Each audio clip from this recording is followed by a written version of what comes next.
For over 7 decades, this rare and powerful message was hidden from public view, buried under silence, censorship, and time. Now, the lost interview with Edgar Cayce, the sleeping prophet, resurfaces to reveal his most profound insights on the soul, death, and the afterlife. What you're about to hear might change the way you see your existence forever.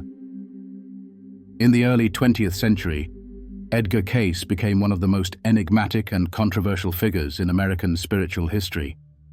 Often referred to as the sleeping prophet, Cayce would enter a deep trance state, almost like sleep, and deliver incredibly detailed readings on topics ranging from health and past lives to Atlantis and spiritual truths.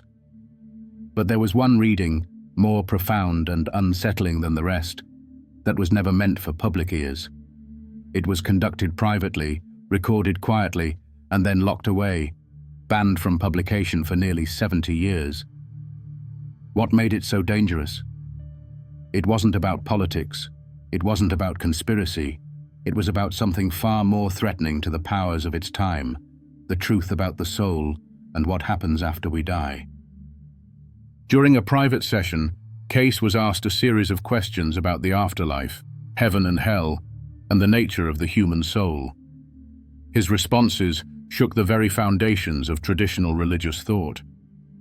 He described a spiritual reality that didn't align neatly with the doctrines of any major denomination.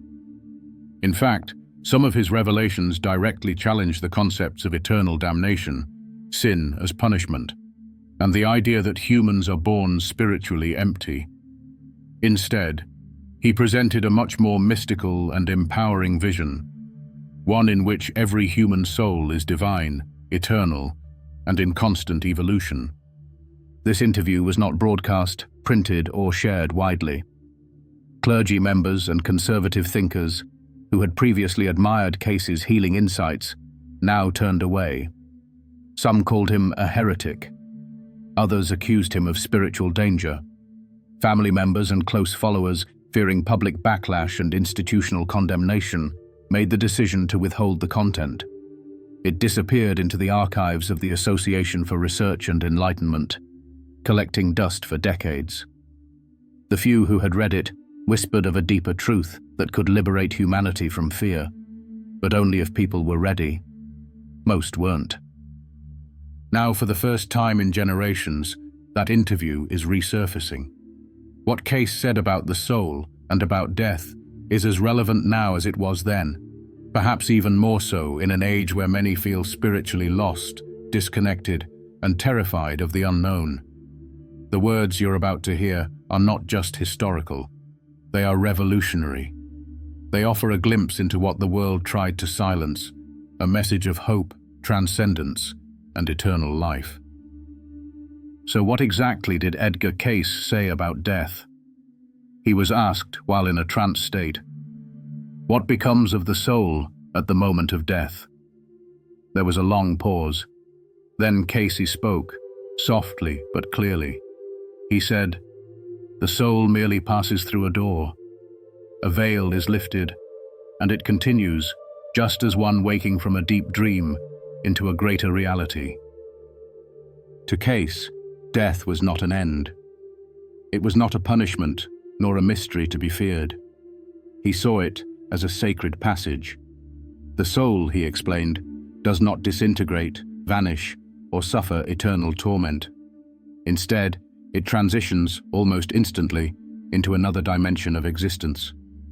These realms, he claimed, are structured not by geography, but by vibration and consciousness. In other words, we go where we are spiritually aligned. Those filled with love, truth, and compassion rise to higher planes. Those stuck in fear, guilt, or hatred remain in denser, more chaotic spiritual environments, not as punishment, but as a mirror. He described these realms like layers of light, each one more radiant and pure than the last. In some, souls exist in deep peace, learning from higher beings and preparing for their next earthly journey. In others, souls may wander in confusion, still clinging to earthly attachments or unaware that they have even passed on. But the ultimate message was clear. Death is a continuation, not a conclusion, and no soul is ever truly lost. Redemption, Cayce insisted, is always possible. Even the darkest soul is not doomed forever, because the soul itself is made from the same divine source that created the universe. Cayce also spoke about the moments immediately following physical death. He said many souls are greeted by loved ones who have gone before, parents, children, even animals. A kind of review often takes place, but not with judgment. Rather, the soul sees its life from a higher perspective, feeling the consequences of its actions not as punishment, but as empathy. You feel what you made others feel, joy or sorrow, kindness or cruelty. This, he said, is the real judgment. Not fire or brimstone, but the awakening of divine self-awareness. He warned, however, that our modern obsession with materialism and scientific rationalism had cut us off from these truths. Many people, he said, die spiritually unprepared. They fear death because they don't understand it. They cling to the body, to possessions, to ego. But Cayce urged us to begin preparing now, not through fear or religion, but through conscious living. He encouraged practices like prayer, meditation, acts of kindness, and the pursuit of truth to help align the soul with its higher nature. What made this interview so threatening was not just what Cayce said, it was how empowering it was. If death is not to be feared, if we are eternal, if our souls are on a journey beyond time, then many of the systems built on fear, guilt, and control lose their power. That is why this message was silenced, and that is why now it must be heard. Edgar Cayce believed that one of the greatest tragedies of human existence is forgetting who we truly are. He didn't just see human beings as biological organisms with fleeting lifespans. He saw us as spiritual entities, souls temporarily inhabiting bodies for the sake of learning, growing, and evolving. According to Cayce, every soul is a fragment of the divine, of God itself. And while the world may condition us to identify with our name, status, appearance, or achievements, our true essence is something far more eternal, a conscious spark of universal intelligence clothed in flesh for a moment, yet rooted in eternity. This, he said, is why we suffer. The forgetfulness of our true identity, the amnesia of the soul, is the root of almost all human misery. We get lost in illusions, thinking that we are our possessions, our careers, our fears, our traumas. We become so entangled in the material world that we forget we were never meant to stay here forever. The soul is a traveler, a sojourner, on a long pilgrimage through lifetimes. Earth is not our home, it is our school. Cayce likened the soul to a student, enrolling in the school of life to gain experience, wisdom, and spiritual maturity. Just as a child might struggle through early lessons before mastering them, the soul too undergoes trials, heartbreaks, triumphs, and setbacks, all carefully designed to awaken a deeper awareness. Our circumstances, he explained, are not random. We are placed where we can learn what we most need to learn, whether through relationships, hardships, illnesses, or moments of profound beauty. He was often asked, "Why must life be so difficult, so painful?" And his answer was always rooted in purpose. Pain, he said, is often the soul's teacher. It reveals where we are not aligned with truth. It strips away illusions. It forces us to go inward, to reflect, to reach for something greater. This doesn't mean that suffering is good or that we should seek it, but that it can be used for good if we allow it to awaken the soul rather than close it off. But Cayce didn't only speak of suffering. He spoke of joy as well, joy as a sign that we are in harmony with our higher purpose. True joy, not the fleeting kind from material pleasure, but the deep, silent joy that comes from love, from compassion, from meaningful work, from spiritual connection. He said that these moments of joy are not just emotional highs, they are reminders of who we are. Echoes from the soul's true home. Throughout his readings, Cayce emphasized that the soul never loses its connection to the divine. Even when we feel abandoned, even when we believe we've fallen too far or sinned too greatly, that inner connection remains, like a golden thread that cannot be cut. He described this as the Christ within, not in a strictly religious sense, but as the spark of divine consciousness that lives inside every human being, regardless of faith or background. It is the part of us that always knows the truth, always longs for the good, and always seeks to return to the source. This return is not a one-time event, but a process. According to Cayce, the soul gradually sheds its lower tendencies, its anger, pride, selfishness, and awakens to higher virtues like humility, service, and unconditional love. This is why we are here. Not to dominate or accumulate, but to remember who we are, and to live from that place of remembering. He warned, however, that modern society was doing everything it could to distract us from this inner work. The obsession with entertainment, with consumerism, with shallow success, it all serves to numb the soul. Cayce called these distractions soul sleep. You can be wide awake physically, but utterly asleep spiritually. And when you are asleep to your soul, you are cut off from your deepest source of strength, guidance, and meaning. To awaken, Cayce said, we must begin with stillness. He encouraged people to spend quiet time every day in meditation or prayer, not to ask for things, but to listen. To tune in to the subtle voice within, the one that speaks not in words, but in knowing. He also emphasized service, saying that whenever we help another, especially with no expectation of return, we are aligning ourselves with the soul's purpose. Interestingly, Cayce did not demand that people follow any one religion or path. In fact, he often said that truth is universal, and that every great spiritual tradition contains glimpses of the same eternal wisdom. What mattered most was not belief, but practice, living in alignment with your highest values, treating others with dignity, and seeking connection with the divine in your own sincere way. The soul, he said, is always guiding us, through intuition, through dreams, through the quiet longings of the heart. But many people are so busy, so afraid, or so conditioned by fear, that they no longer hear it.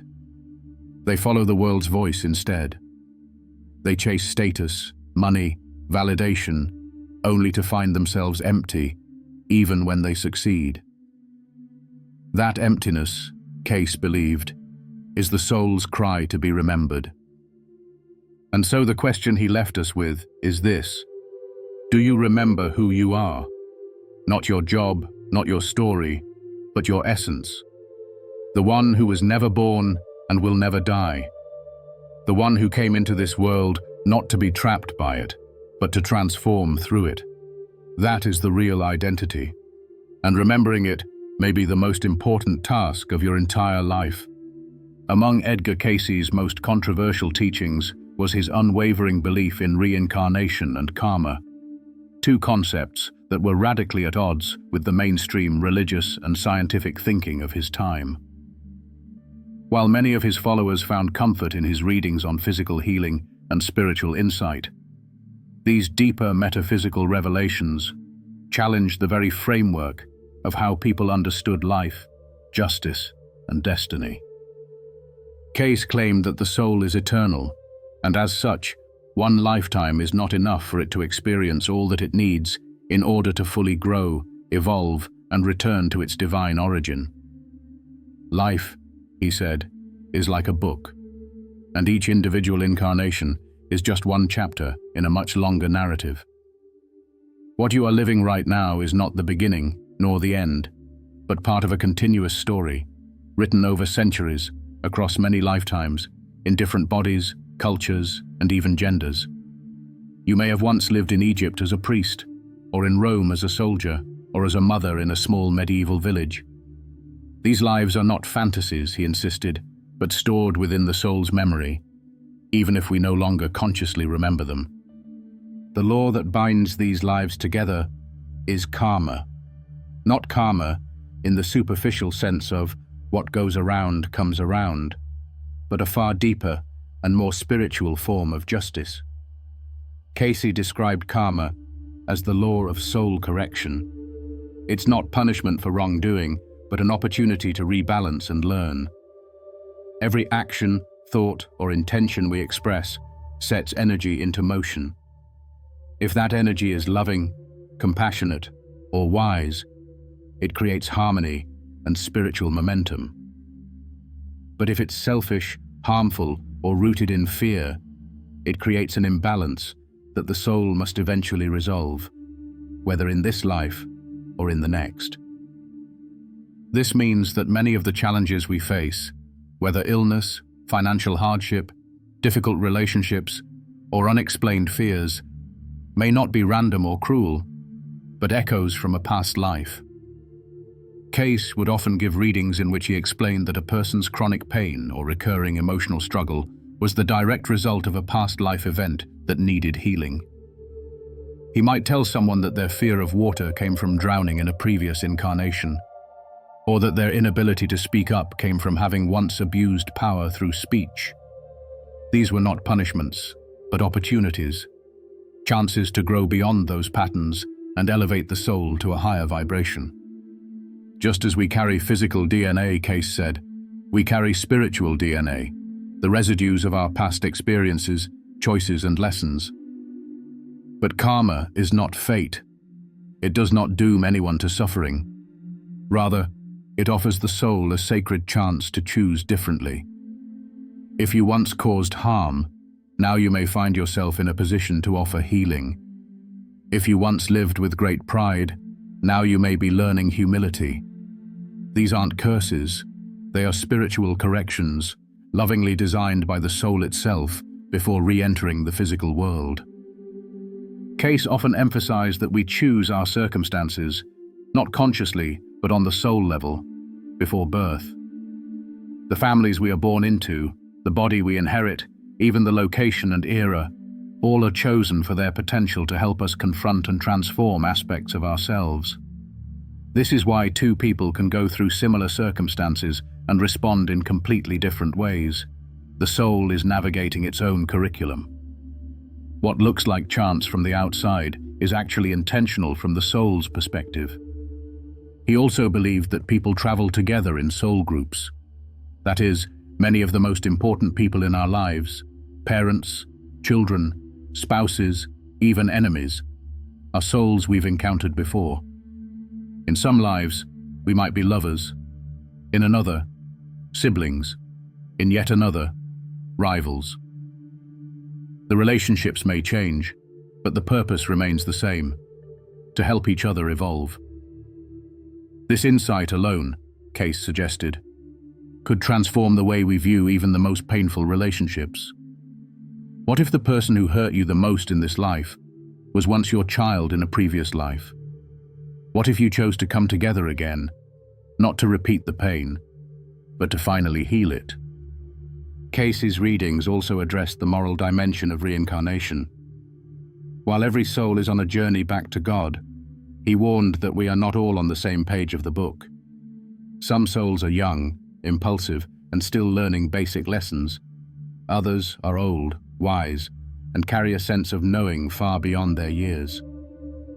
This explains, he said, why some people seem to be born with extraordinary gifts, wisdom, or intuition.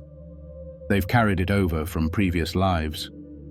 Likewise, some people seem drawn to certain languages, cultures, or time periods with no logical explanation. These are soul memories leaking through.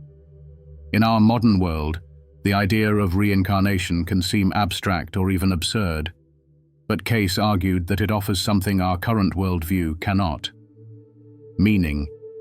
Without the lens of reincarnation, life can seem cruel, unfair, and chaotic. Why are some born into wealth others into poverty? Why do some suffer and others prosper despite similar actions? Traditional religious answers often fall short, either attributing it to the will of God or blind chance. But reincarnation, Cayce believed, restores spiritual logic to life. It shows that nothing is wasted, nothing is meaningless. Every soul is engaged in a divine process of unfolding. But reincarnation isn't just about the past, it's about now. Cayce urged people to stop obsessing over who they might have been and focus instead on who they are becoming. Your past may shape you, but it does not define you. The most important question, he said, is not who was I, but what am I here to learn in this life? You are not here by accident. Every moment, every decision, every act of love or fear, these are the tools the soul uses to carve itself into something more radiant, more compassionate, more divine. And in this light, life becomes something sacred. Not a punishment, not a test, but a journey of return. Through karma, we learn responsibility. Through reincarnation, we gain perspective. Through conscious living, we accelerate the soul's evolution. Cayce wanted everyone to understand this. You are not a sinner doomed to suffer. You are a soul destined to awaken.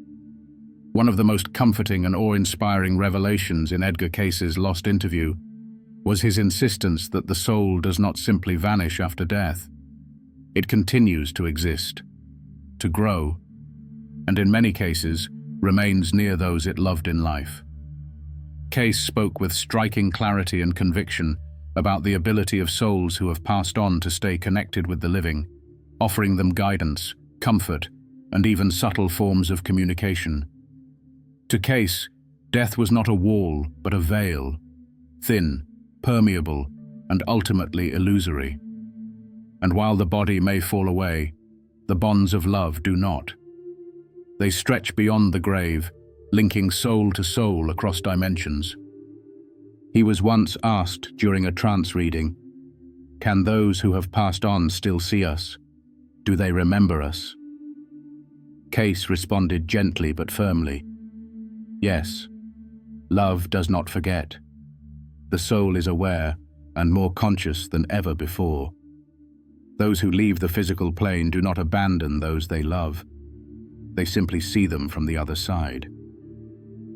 Cayce described how, after death, many souls linger for a time near the physical plane, especially if their departure was sudden, if they left behind unresolved emotions, or if they feel a deep responsibility toward the ones still living. Some remain close because they worry. Others stay to encourage, support, or nudge us toward better choices. They are not ghosts in the popular fearful sense, but conscious energies, driven by love, watching with greater understanding and compassion than they ever could in life. He explained that communication between the living and the dead is not only possible, it is natural. But the key is awareness. Most people are too distracted, too skeptical, or too spiritually numb to notice when their loved ones are near. Cayce said that these souls often communicate through dreams, which serve as a bridge between the conscious mind and the spiritual realm. You might wake up from a vivid dream of a deceased parent or friend, feeling their presence so clearly that it brings tears. According to Cayce, this is not your imagination. It's a real encounter. In dreams, the soul temporarily frees itself from the confines of the physical body and enters a state closer to the spiritual world, allowing contact to occur. But dreams are not the only way the departed reach out. Cayce noted that they may send subtle signs, a sudden scent in the room that reminds you of them, a song on the radio at exactly the right moment, an object falling without explanation, or an unshakable sense that you are being watched over. These signs are often dismissed as coincidence, but to the open heart, they are messages. and they are always tailored in a way that speaks specifically to the person receiving them, something only the soul of a loved one could orchestrate. Cayce was careful to caution, however, that not all spirits are equally evolved. Just as people vary in consciousness during life, so do souls after death. Some are wise, gentle, and luminous, beings of light who uplift and protect. Others may still carry confusion or unresolved attachments. For this reason, Cayce urged people to stay spiritually grounded, to protect themselves through prayer, intention, and clarity of purpose when attempting to connect with the other side. Not every voice in the unseen realm is necessarily wise, but those motivated by love can be deeply healing. He also dispelled the idea that contact with the dead should be feared or avoided. While many religious teachings have warned against it, Cayce believed that true communion with the departed is sacred, especially when rooted in love rather than curiosity or manipulation. He didn't encourage people to seek out the dead for answers about the future or personal gain. Instead, he advocated for reverent connection, acknowledging that love transcends death and that the soul, once awakened, can still walk beside us as a silent companion. In his readings, Cayce often emphasized that death is not the end of a relationship. Rather, it marks a change in the form of that relationship. The loved one is no longer present in physical form, but their essence, their soul, their energy, their love remains. People who have experienced loss often report feeling an invisible presence during moments of great joy or hardship. Cayce would affirm these experiences. He explained that those who have passed on can sometimes borrow energy from the environment to make themselves felt. A sudden warmth, a breeze in a still room, a voice that echoes in your thoughts with comforting familiarity. One of the most powerful messages Cayce offered was the idea that we are never alone. Even in our darkest moments, when we feel abandoned by the world, we are often surrounded by unseen allies, both spiritual guides and the souls of departed loved ones. These presences, he said, do not interfere with free will, but they inspire. They whisper thoughts of hope, give us courage to continue, or send others into our lives at just the right moment. Their influence is subtle, but unmistakable to those who are attuned. He also reassured those who have lost someone suddenly, without closure. Whether it be from an accident, suicide, or illness, Cayce said that the soul of the departed continues to evolve, to find peace, and to understand its own journey more fully in the afterlife. There is no judgment from God, only the soul's own process of review and growth. And often, these souls reach back to those they left behind, seeking not only to comfort them, but to express love that perhaps went unspoken in life. Forgiveness, healing, and resolution are still possible, even after death.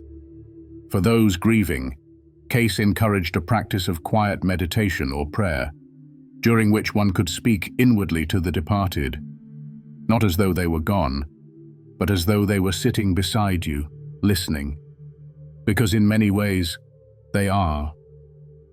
He taught that while we should not become overly attached or refuse to move on, we can still carry these souls with us, not as ghosts haunting our lives, but as lighthouses guiding us forward.